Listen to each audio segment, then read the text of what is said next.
สบายดีเด้อสบายดีทักทายสบายดีFCเวอร์สุขุทุกคนเนาะมือที่บอน้อมรอคอยกับมาหอนเนาะทุกคนนี่คือน้ำผักน้ำแห้งเนาะทุกคนก็ต้องขอบคุณ FC ได้เนาะที่ให้กำลังใจบอน้อมมาตลอดเนาะสุดท้ายบอน้อมก็เฮ็ดไหลทุกคนแต่บอน้อมนั่นไหลประมาณในเดินเติบแล้วเนาะเงินก็ในหับเลยทุกคนนี่ก็คือใบปริญญาเนาะสำหรับบอน้อมก็เป็นสิ่งสำคัญเนาะทุกคนเป็นเด็กหน่อยผู้หนึ่งที่เขียนบ่จบเนาะทุกคนบ่น้อมเป็นคนที่เขียนบ่จบครอบครัวก็ทุกอย่างเนาะทุกคนบ่น้อมก็ได้ใช้ความสามารถเอาเนาะทุกคนเพื่อเฮาเติบโตเนาะโดยตนเองเนาะทุกคนแล้วก็สนับสนุนเบื้องหลังกับแม่เนาะครอบครัวอ้ายกับน้องเนี่ยเนาะทุกคนอันนี้มันอาจสิบ่สำคัญสำหรับทุกคนแต่ว่ามันสำคัญสำหรับบ่น้อมเนาะทุกคนนี่มันเป็นสำหรับถ้าเป็นเทียบใส่ก็คือใบปริญญาคนเรียนจบเนาะทุกคนมันเป็นใบเงินเดือนเนาะแต่ว่าบ่น้อมบ้านนี้มันคือสิสำคัญแห้งเนาะทุกคนสำหรับชีวิตบ่น้อมเนาะอนาคตบ่น้อมกับผากบางใบกับพินตัวนี้เลยเนาะทุกคนได้คนอาจจะฮู้ว่านี่มันคือหยังเนาะว่าเป็นหยังเนาะบางคนเขาบ่ฮู้ก็คือพินรับเงินเดือนจาก YouTube เนาะทุกคนนี่ก็คือใบรับเงินเดือนถ้าบ่น้อมลงคลิปก็ไหลเงินถ้าบ่ลงก็คือบ่ไหลเงินแต่ว่านี่มันเป็นสิ่งสำคัญเนาะทั้งในก็เป็นข้อมูลส่วนตัวเนาะทุกคนข้อมูลรหัสส่วนตัวเนาะรหัสของ YouTube นี่ส่งมาจากอเมริกาหรือว่าต่างประเทศเนาะทุกคนโอ้มาหอดมือได้เด้ทุกคนก่อนอื่นมดบ่น้องก็ต้องขอบคุณพี่ๆคนไทยเด้อเนาะอ้ายเพิ่นที่ดูแลให้เนาะทุกคนนำเพิ่นบ่น้อมได้ขึ้นมาหรอกนี่บ่น้อมก็ให้เพิ่นผากมาให้เนาะบ่น้อมสิเก็บใบหรือว่าบ่น้อมปีใหม่บ่น้อมเสียเมื่อให้แม่เนาะทุกคนให้แม่เบิ่งนี่ก็คือความสำเร็จหนึ่งเนาะทุกคนแบบบ่น้อมกับโตมากครับครอบครัวที่ทุกอย่างลำบากแห้งทุกคนเอ้ยเนาะบ่น้อมก็บ่อยากเบาเรื่องเก่าๆมาบ่น้อมเป็นคนหนึ่งที่แบบหักครอบครัวหักแม่ครับยังเนาะทุกคนสนับสนุนทุกอย่างเลยบ่น้อมอันใดบ่น้อมซอยไหลครอบครัวบ่น้อมซอยเบิดเลยทุกคนบ่นอกจากเงินจากค่ำบ่น้อมเฮ็ดเบี้ยนี่ก็คือถ้าบ่น้อมครอบครัวบ่น้อมแบบขาดเดือนบ่น้อมซอยเต็มที่ซอยสุดเลยทุกคนแบบซอยคักบ่น้อมเป็นคนที่แบบมักซอยครอบครัวทุกคนสิได้พอกับบ่อยู่เนาะทุกคนใบที่ทุกคนอยากไหลได้หลายคนที่เฮ็ดคลิปเพจ YouTube เพจเนาะอยากไหลก็คือใบนี่แหละเนาะทุกคนใบพิน YouTube นี่ก็คือก่าวแหลงของบ่น้อมเนาะทุกคนกับถึงสีมันไหลบ่ร้ายกับแต่ว่าภูมิใจในตัวเองที่แบบเฮาเฮ็ดไหลเนาะทุกคนก็ต้องขอบคุณพี่ๆคนไทยเนี่ยเนาะที่สนับสนุนหรือว่ากดติดตามบ่น้อมเนาะเบื้องหลังบ่เนาะทุกคนบ่ว่าเบื้องหลังบ่ว่าใน YouTube บ่เนาะทุกคนบ่ว่าซัพพอร์ตบ่น้อมมาตลอดเลยเนาะทุกคนก็ต้องขอบคุณ FC เนี่ยได้เนาะจนบ่น้อมมาหอดจุดหนึ่งมันอาจสิบ่สูงแต่ว่ามันกับสูงสำหรับบ่น้อมหรือว่าครอบครัวบ่น้อมเนาะทุกคนที่ให้อยู่ไหลหรือว่าอยู่มีพอกินเนาะแบบหย่อนพินตัวนี้แบบบ่น้อมอยู่แบบคู่มือก็คือแบบสิจนบ่กับบ่จนเนาะทุกคนสิรวยกับบ่รวยแต่ก็พอได้ส่งเงินกลับบ้านให้แม่ใส่บ่เฮ็ดงานครูนำเฮาก็ได้เงินจากนี่ซื้อกับเขาบ่เงินเฮ็ดงานเฮาก็ส่งกลับบ้านเนี่ยนะทุกคนบัดเพื่อบ่น้อมสร้างครอบสร้างครัวเนาะทุกคนอนาคตเพื่อเฮาเอาลูกเอาเมียไปมีลูกมีเมียเนาะอนาคตของเฮาบ่แน่นอนอยู่แล้วเนาะทุกคนเฮาสิพาเขาเฮ็ดหยังแม่นบ่ธุรกิจหยังทุกคนเฮาก็ปากหลักกำหนีไว้ก่อนเนาะทุกคนนี่ก็คือเป็นหลายๆหนึ่งเป็นเงินหนึ่งก่อนแดกเนาะทุกคนก่อนอื่นมึงก็โอ้ต้องขอบคุณ FC เนี่ยที่ติดตามบ่น้อมเนาะบ่น้อมก็สู่จนมาหอนมื้อนี้เนาะทุกคนในตอนบ่น้อมขึ้นมาทำงานอยู่ไทยแดกๆก็คือสนับสนุนสุดๆก็คืออายบ่น้อมคนที่เสียไปเนาะทุกคนแบบซ้อนทุกอย่างเลยทุกคนซ้อนบ่น้อมทุกอย่างเลยอยากให้บ่น้อมลงไปเฮ็ดคลิปอยู่บ้านอยู่กับแม่ให้ดูแลแม่ก่อนเพิ่นสิจากไปทุกคนเพิ่นบอกบ่น้อมทุกอย่างเลยบ่น้อมแบบคิดมากเลยบ่น้อมก็อยากในจุดๆนะบ่น้อมมันแบบยังเด่นเที่ยวอยู่นะทุกคนแบบมันในวัยรุ่นเนาะทุกคนบ่น้อมก็มาคิดย้อนดังว่าโอ้รู้สึกว่าเสียใจว่ะ แต่ก่อนเฮาคือแบบเกเรแห้งแม้ทุกคนแต่ก่อนนะ4 ปีหลังนะคือว่าเกเรแห้งแถวว่า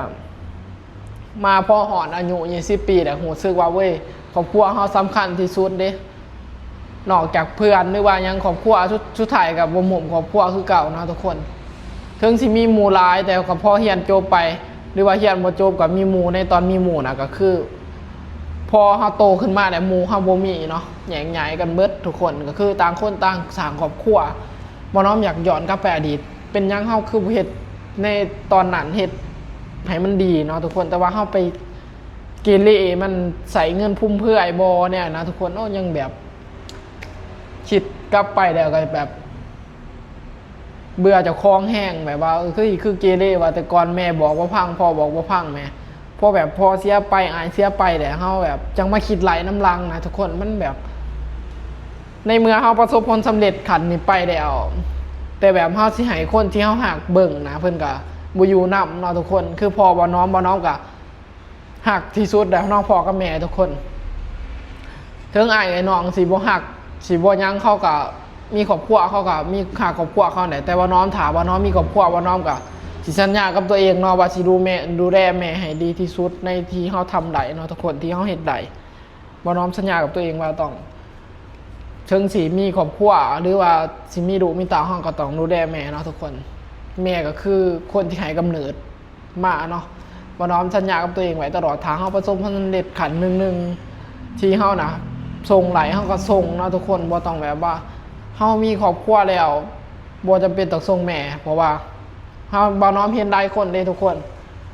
บ่ว่าบ่น้อมบ่ได้เว้าภายดอกกับไก่ตัวเฮาเองเนี่ยเนาะทุกคนบ่น้อมกับเบายังบ่ไหลบ่น้อมกับเป็นคนสุดท้องเด้ทุกคนบ่น้อมกับบ่เป็นหยังบ่น้อมกับบ่เบาให้ไผเนาะทุกคนเบาไปกับครอบครัวเฮาคือเก่าแม่นบ่ล่ะทุกคนบ่น้อมมีแต่ว่าบอกตัวเองเสมอว่าเฮาเฮ็ดให้มันดีที่สุดของเฮาเนาเฮ็ดบุญกับแม่เท่าไรเฮาแห่งหลายๆกับมาเท่านั้นเนาะทุกคนนี่แหละสิ่งสำคัญที่บ่น้อมบอกตัวเองเสมอเนาะว่าคนอื่นเขาไอ้น้องสิบ่ส่งแม่บ่ก็สุดเขาเนาะแต่ว่าบ่น้อมนี่ส่งเนาะทุกคนก็คือบ่น้อมถ่ายคลิปอยู่บ้านบ่น้อมไหลเงินเท่านี้ได้หลายอยู่บ่ก็พอได้ใส่แต่แบบว่ามันจุ่มเจือความคั่วไหลแต่ว่าบ่พอได้เก็บทุกคนบ่น้อมก็เลยตัดสินใจมาเฮ็ดงานอยู่เมืองไทยเพื่อส่งกลับบ้านพอได้เก็บน้ำบ่น้อมก็แบ่งส่งกลับบ้านแล้วก็เก็บน้ำบ่น้อมก็มีเงินเก็บน้ำแม่นบ่ทุกคนแม่นความบ่น้อมบ่ถ้าบ่น้อมเบาผิดหยังก็ต้องขอโทษขออภัย FC ได้หลายเด้อเนาะเพราะว่าบ่น้อมก็ตัดสินใจดีแหละเนาะทุกคนเพื่อมาเฮ็ดงานเมืองไทยนี่แหละเพราะว่าเฮาเก็บเงินเพื่ออนาคตเฮาตัวนี้ก็คือผากบางใบอนาคตเฮาดีบ่แน่นอนทุกคนกลับไปเฮาสิเฮ็ดเบียกหยังแม่นบ่สมมุติว่ากลับบ้านไปอยู่บ้านเฮ็ดเบียกหยังนี่สุดท้ายมาถ่ายคลิปทางที่เฮามากทางที่เฮาเดืองเนาะทุกคนนี่แหละหลายๆเพจบ่น้อมกับเปิดให้ได้เอาทุกคนตอนนี้บ่น้อมก็ยังพัฒนาเพจเนาะทุกคนกับ TikTok ได้กับ YouTube นี่ก็คือบ่น้อมบ่ค่อยได้ลงหรอกแต่แบบผมรู้สึกว่าภูมิใจว่าเจ้าของเฮ็ดหลายเนาะทุกคนนี่ทุกคนโอ้ดูดีใจเนาะแล้วที่สิเก็บปีใหม่เนาะเดือนหนึ่งเสียเมื่อผากแม่เอาเมื่อให้แม่เก็บไว้นี่มันเป็นสิ่งสำคัญก็คือใบปริญญาหนึ่งที่บ่น้อมไหลหับมันเนาะทุกคนก็คือขันที่แบบขันเป็นเฮียนก็คือเฮาเฮียนจบนี่ก็คือเฮาเฮ็ดจบภารกิจของมันไปไหลใบหับเงินเดือนเนาะทุกคนมันสิอยู่ในความทรงจำเฮาตลอดไปก็คือภาพที่เฮาลงไปเฮาสิแก้ซะได้ยังเฮาก็กลับไปเบิ่งอดีตของเฮาไหลเนาะทุกคนเฮาถ่ายลงไปเดี๋ยวบ่ต้องคิดยังมากมายเนาะคู่มือนี่มีแต่เฮ็ดคู่มือนี่ให้ดีที่สุดแหละเนาะทุกคนก็ต้องขอบคุณ FC ได้หลายเด้อเนาะที่ให้กำลังใจบ่น้อมรู้สึกดีใจเดี๋ยวภูมิใจกับเจ้าของแห้งแม่ทุกคนดีใจนำบ่น้อมบ่คอมเมนต์เด่นนำบ่น้อมเด้อ FC นี่ทั้งในกับเบิ่งบ่ไหลเนาะทุกคนข้อมูลส่วนตัวขอบคุณ FC ได้หลายเด้อที่สนับสนุนบ่น้อมมาตลอดจนมาหอนมือนี่ก็เสียเมื่อผากแม่เนาะทุกคนบ่น้อมผากแม่เลยนะทุกคนในบ่น้อมเมื่อยบางทีบ่น้อมเขียนมือมันยุดกระโทษเด่นน้ำแม่เนาะแล้วก็สิโซ่ให้แม่เบิ่งแต่ว่าบ่น้อมเสียเมื่อให้กับมือเองนะทุกคนสิ่งที่หนุ่ยทำลายแล้วเย้ดีใจภูมิใจกับเจ้าของแห่งไหมวะเฮ็ดได้จังไหนเนาะทุกคน มันบ่ได้มากง่ายๆได้นี่ใบที่เป็นเงินเดือนใบเงินเดือน มันเป็นแบบใบหนึ่งที่ว่าน้อมสำคัญดีๆเลยทุกคนเนี่ยตื่นเต้นแน่เนาะทุกคนวันนี้ถือว่าประสบความสำเร็จไปขั้นหนึ่งนะถึงยอดวิวสิบุรีกับบ่เป็นยังเนาะทุกคนแต่เหตุใบเพื่ออนาคตเฮาเพื่อเฮากลับไปอยู่บ้านอยู่ยังเฮาบ่มีหยังเหตุเฮาก็ถ่ายคลิปแม่นบ่ทุกคนบ่ต้องดิ้นรนบ่น้อมกับสิบ่ถามีกับบ่อยากมีเกินไปทุกคนเฮาอยากอยู่แบบพอเพียงบ่น้อมกับอยากอยู่แบบพอเพียงอยู่บ้านสวนประมาณนี้เนาะความพันมีบ้านสวนเลี้ยงเป็ดเลี้ยงไก่อยู่กับบ้านกับเมืองเนาะทุกคนบ่ต้องมีบ่ต้องไปวุ่นวายกับไผบ่ต้องวุ่นวายในโลกออนไลน์เกินไปนะแบบว่าเห็นแบบคนขายของออนไลน์แบบนั้นทุกคนบ่น้อมอยากอยู่แบบว่าพอกินพอใส่เฮากับพ่อเนาะทุกคนพ่อแบบครอบครัวมีความสุขกับพ่อเนาะมีบ้านมีรถเท่านั้นแหละความพันกับพ่อเด้เนาะทุกคนก็บ่ต้องมีหยังมากมายมันคือคนอื่นเขาหรอกเอาแบบให้ชีวิตเฮามีความสุขปัจจุบันนี่แหละเนาะทุกคนแบบเฮาบ่ฮู้ว่าอายุเฮาสิฮอดซำใดเนาะถือว่าอายุ20ปีบ่น้องกับประสบความสำเร็จขั้นหนึ่งแหละทุกคนนี่ก็ไหลเงินจากนี่ก็รอบแรกเนาะว่าน้องไหลเนาะทุกคนก็คือ20,000กว่า 23,000 ดีใจเนาะทุกคนเงินก่อนแดงก่อนซองก็คือ100เหรียญตอนนี้ก็ยังอยู่ใน YouTube ขายอยู่กับประมาณ$40เนี่ยยังบ่ทันอันนั้นเนาะเต็มร้อยต้องขอบคุณ FC ได้หลายเด้อเนาะที่สนับสนุนบ่าวน้อมเจอกันคลิปหน้าทุกคนบ่าวสิอัปเดตยังให้พี่น้องเบิ่งเด้อบ๊ายบายฝากติดตามบ่าวน้อมเด้อติดตามทางเพจหรือว่า TikTok เนาะทุกคน TikTok บ่าวน้อมกับบ่าวน้อมบ่าวลาวไต่เนาะได้กับTikTok เพจก็คือบ่าวน้อมธรรมดาเนาะบ่าวน้อมตอนนี้คนเบิ่งบ่าวน้อมกับไลน์เนาะในเพจไหลๆกับไหลอยู่ประมาณ6 ล้านเนาะในเพจโอ้จะคล้องเห็ดใดจังไดวะยังงงเลยเนาะทุกคนก็ถ่ายเด่นๆไปเนาะถ่ายไปสิ่งที่เฮามักเฮาเห็ดไปมันก็คือเดี๋ยวมันจะสิบ่ดินรนยังสิบ่ค่อยเป็นค่อยไปเอาเนาะทุกคนเห็ดปัจจุบันนี่ให้ดีที่สุดสิพยายามหาเงินส่งแม่แหละทุกคนเพราะว่าแม่เพิ่นก็แก่แล้วบ่ฮู้ว่าเพิ่นสิอยู่นำเฮาไหลล้นสำไรเนาะปะทุกคนบ่น้อมก็สินอนพักวันหยุดพักผ่อนบัดนี้เนาะทุกคนบ๊ายบายเด้อฝากติดตามบ่น้อมเด้อทุกคน